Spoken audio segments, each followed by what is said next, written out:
But let's take our conversation forward. We've got Vaibhav Global, the Group CFO, joining in. We have Vineet Ganeriwala on the show right now. Vineet, hi, good morning. Good to have you on the show. Help us understand, how is it that you ensured your business continues over the last 2 quarters, challenging as it has been? How are your key markets performing? Is everything back to normalcy now? First of all, good morning to you and your viewers, and thank you for having me here. So we are pleased with our performance of the last quarter in these challenging times. So we managed our entire operations very well. Our US and UK operations continued and were not shut down for even a single day. So we were in electronic retailers and were allowed to operate out there, which helped in these challenging circumstances. Also, our regional sourcing and supply model worked beautifully for us in this period, and we were able to respond with agility and supply to the customers in line with the changing requirements and changing behavior. So all this helped and led to the fantastic performance we saw for us during Q1. And we are pretty pleased with the way it has come out. Good to hear that, finally, from some company at least. But tell me, Vineet, given that most of your sourcing happens from India as well as Thailand, how is it that you're managing the supply chain right now? Have there been any disruptions? So we have a regional supply chain model. So we have a factory and production in India. We have our sourcing locations in China, Thailand, and Indonesia. Plus, we also source from 15 other countries in the world. So, and that worked beautifully for us in these challenging times, like I was mentioning before. Initially, when China was shut in the month of February and March, India, Thailand, and Indonesia stepped up and took over that load upon themselves. And later, when India was shut in the month of April, China had restarted by then, and we could manage our supplies from the rest of the countries. Also, so India is primarily our fashion jewelry manufacturing center. What also happened during this COVID was the change of consumer behavior and their requirement. We realized that what the consumer required at that point of time was more of essentials, health and home kind of items. And we responded with agility and quickly procured, sourced and supplied that to the consumer. So while the fashion jewelry in the month of April and May were a little down, but our growth continued at a higher level because of other essential and the lifestyle mix. Now come June and July, the fashion jewelry is back to kind of pre-COVID levels. So we continue to see the same level of elevated growth, but the mix is changing continuously, and we are able to respond with agility and supply to the customers what they need at a particular point of time. Sure. Since people are mostly opting for online purchases at the moment, what's the kind of traction you're seeing in the UK, US, some of these markets currently? So we are seeing a shift in consumer behavior in terms of online. So we are into TV commerce. So we have our own shopping channels 24/7 in US and UK. And we also have our own web proprietary platforms in both these countries. So we are seeing, because of all this physical retail, etc., being shut, definitely there is an increased eyeball on TV. At the same time, there is an increased traffic over website as well. And we see that in the marketplaces like Amazon, etc. also. So which is working good for us because we are into that category of e-retailer. And we expect that some of this consumer behavior change might be permanent in nature. Have you also changed your mix in terms of adding more essentials in order to sustain traction? We did that in the initial period of COVID. So we realized that the customer were a little nervous and hence maybe not picking up jewelry at that point of time. So we added a lot of essential items which they needed. We sold masks, sanitizers, health supplements, kitchen appliances, cooking wares, and so on and so forth, because that's what they needed at that point of time.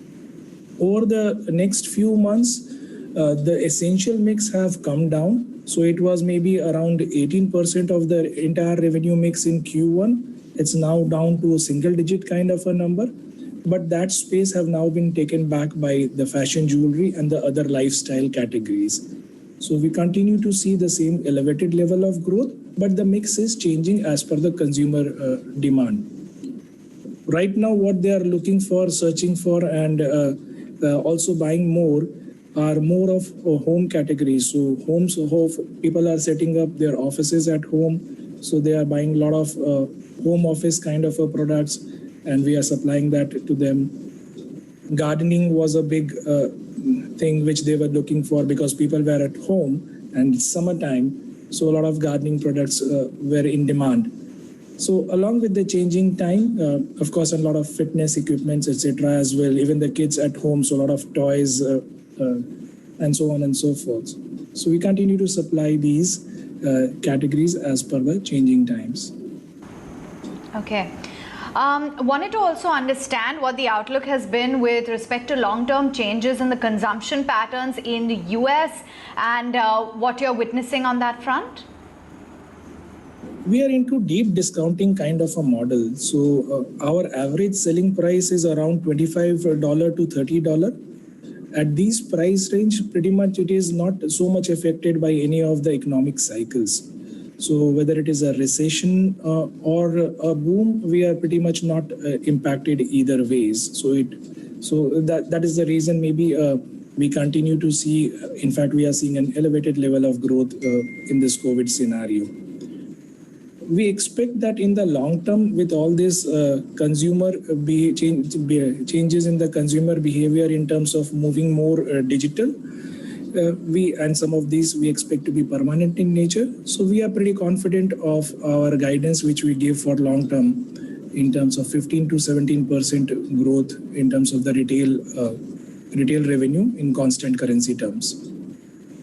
In the shorter term, like we mentioned in our last investor call as well, we expect to continue to see the elevated level of growth. Okay, so what about your margin guidance then? Give us a sense as to how you see your margins because, you have a model that's based on heavy discounting. You have managed to stay slowdown proof, if you will, up until this time. So what is helping you sustain your margins and can you share with us your guidance? So we are a vertically integrated supply chain model, and that works good for us. We are a manufacturer by DNA, so we are able to produce and source product at a very, very low cost kind of a item, like low cost. So at any product to find a place on our TV or web platform need to give us at least 60% kind of a gross margin levels. And that is something which is sacrosanct and that we have been able to maintain since last many years, which is why we don't deal with many of the high brands, but rather we have our own continuous system of generating in-house brands. So we have our innovation team, we have AI supporting us to spot trends and what the customers are looking for. And then we have a fleet of merchandise and buyers continuously in lookout of the products, developing them as per requirement and supplying it to the customer.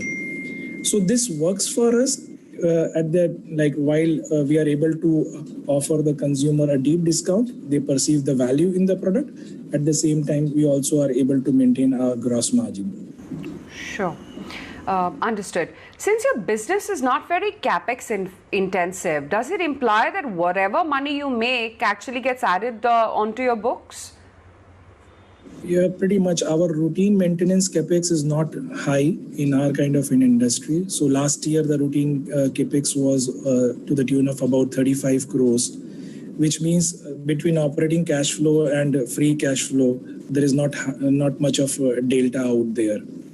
And this is what is leading to a high return ratios. If you look at our return of capital employed, in last 5 years, it has moved from a single maybe digit kind of a number, around 10 to 11%. It is now even touching close to 50% as at the end of Q1. So that's the beauty of this model. So another beauty of this model is if you look below gross margins, most of the fixed costs are pretty much stable in nature. While they will increase in absolute rupee term, but they don't increase in the same proportion as the revenue growth.